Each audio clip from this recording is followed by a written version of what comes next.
We need to eat the baby.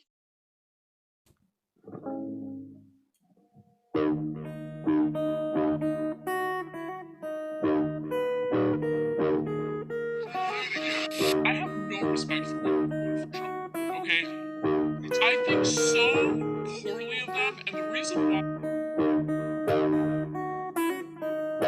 Hey, good morning. It's really cold here in Idaho. For our first story in Idaho, we got state wildlife officials investigate bull elk poaching case. The reason I'm doing this is I hate poachers. Oh my gosh, I hate it with a passion. Hunting in my family is almost like a religion. And hunting's more about taking care of animals and wildlife management more than it is the actual hunt, at least in my family.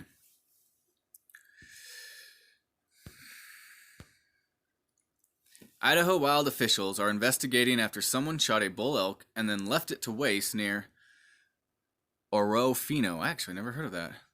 The Idaho Department of Fish and Game says a local landowner reported hearing a gunshot on October 1st and then found a wounded bull elk in a nearby field early the next morning. It wasn't elk season at the time. No, it doesn't. No, it's not. The Fish and Game Department says a law enforcement officer put the elk down and conservation officers determined that it had been shot in the spine with a rifle. Archery's open, but not for rifle.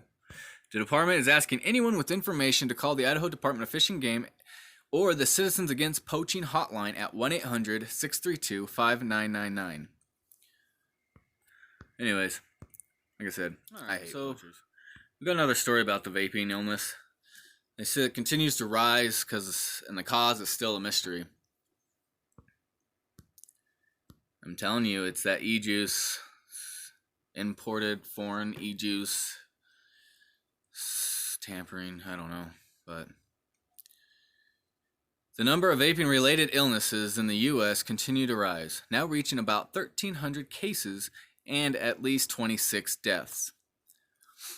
And like I said before, that's not a lot compared to tobacco company. 49 states and one U.S. territory have reported illnesses. Only Alaska has not seen a case. The Centers for Disease and Prevention on Thursday said 219 cases were reported in the past week. The count has risen by 275 each of the previous 2 weeks. The outbreak appears to have started in March. Symptoms include severe shortness of breath, fatigue, and chest pain.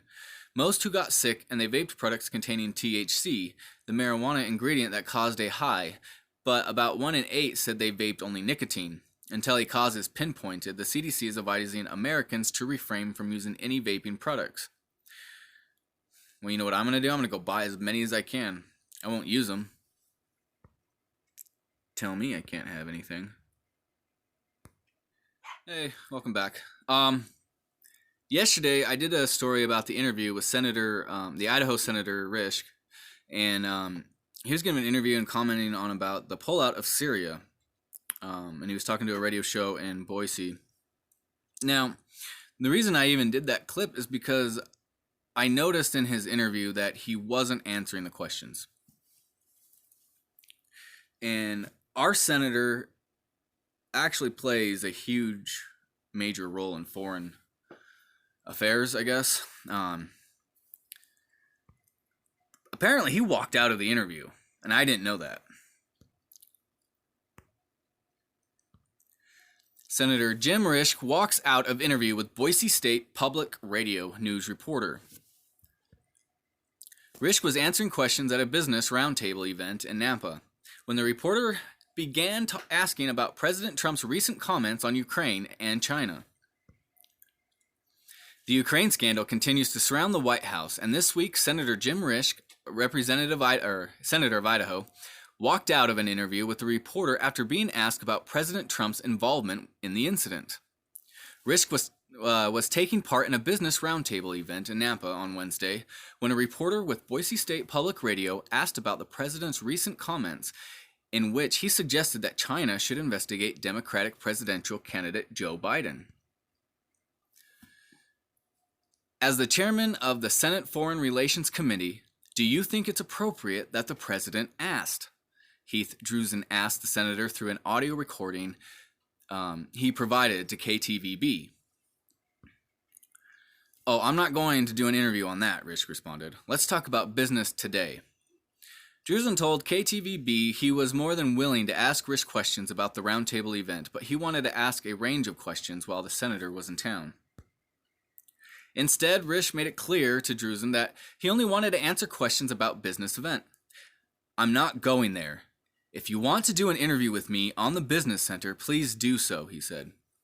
However, Drusen persisted with his original question, which you could hear in the audio, asking Risch if he thought it was appropriate for the president to ask a hostile foreign nation to investigate a political rival. "I think that's a fair question to ask, Senator," Drusen said. "Senator, with all due respect, though, you are the chairman." At that point, Risch walked out. In Boise State Public Radio News recording of the event, the senator can be heard saying goodbye to the host of the event and thanking them, then walking out. The entire recording lasted less than a minute. It was a little bit surprised in how abrupt it was. Since Risch is the chairman on the Senate Foreign Relations Committee, questions surrounding the president and his interactions with foreign countries are within purview of the senator's expertise. This is the committee that has the power to investigate our government dealings with foreign countries and foreign leaders, and most know that right now, that is a huge issue, Drusen said. Risch did do a nearly 17-minute interview with KBOI's Nate Shellman on his radio show on Wednesday, and that's the one that I covered. So he must not have walked out on there, but a different one. The topic on the situation that is ongoing in Turkey and Syria, Risch spent a few minutes giving background and information on the situation to start the interview. "The Turks do not like the fact that Kurds have strung out along their southern border inside Syria," he said. "So that's kind of where it was at. We were there in the middle between the Turks and the Kurds, both of whom are allies of ours. The president recently ordered the withdrawal of U.S. troops based in Syria, a move that has sparked objections from both Democrats and Republicans, neolibs and neocons." Shellman asked Risch if Turkey would be attacking the Kurds if the troops had stayed where they were. "Maybe. The Turks have been anxious to do this for some time," Risch said. And would they have moved without the president pulling the troops? Maybe they would have, maybe they wouldn't have. Shellman concluded the interview by asking the senator if he thought pulling the troops was the best move for America. See, this is what he didn't answer. I'm not in the position right now to criticize. What I want to do is get behind our troops and get behind our commander, and where we are right now, and gets us into a better place, Risch said. All that tells me is I think he didn't want to pull out. But I could be wrong. KTV reached out to Risch on Thursday, but his press secretary said he was too busy for an interview. His office did provide the following statement. When the reporter was invited to participate in an interview at the Rural Women's Business Roundtable in Nampa, it was with the expectation that the topic of discussion would be empowering women business owners in Idaho and equipping rural entrepreneurs with the tools they need to succeed. Instead, the reporter repeatedly hounded the senator on unrelated questions about his support for Donald Trump. Each time, Senator Risch reiterated that he was glad to answer questions about the roundtable, and the reporter continued to push back.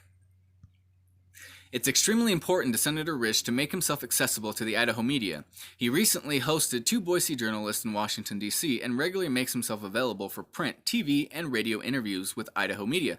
In addition, over the last few months, the senator's press staff has visited nearly every newspaper, radio station, and TV station in the state to personally introduce ourselves to make sure that our office is easily accessible for requests, comments, and interviews. The senator wants to have a productive relationship with state press and work hard to foster that relationship.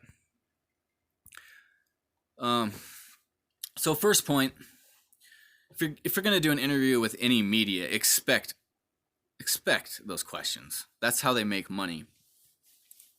Shock value and like bombshells.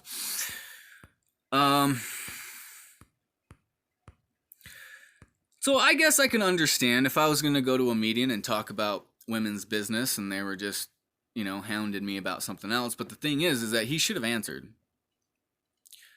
I hate politicians that dodge questions. Now, maybe he had a reason. Maybe stuff's classified. I don't know. Listen, I'm not trying to defend or attack him, but I just don't like it when they beat around the bush. Just answer the question honestly. I have met Senator Risch. I've shook his hand, but I've only met him once. He seems like a nice guy, but I don't know him personally, so. Yeah, all right. I'll see you guys in the U.S. news.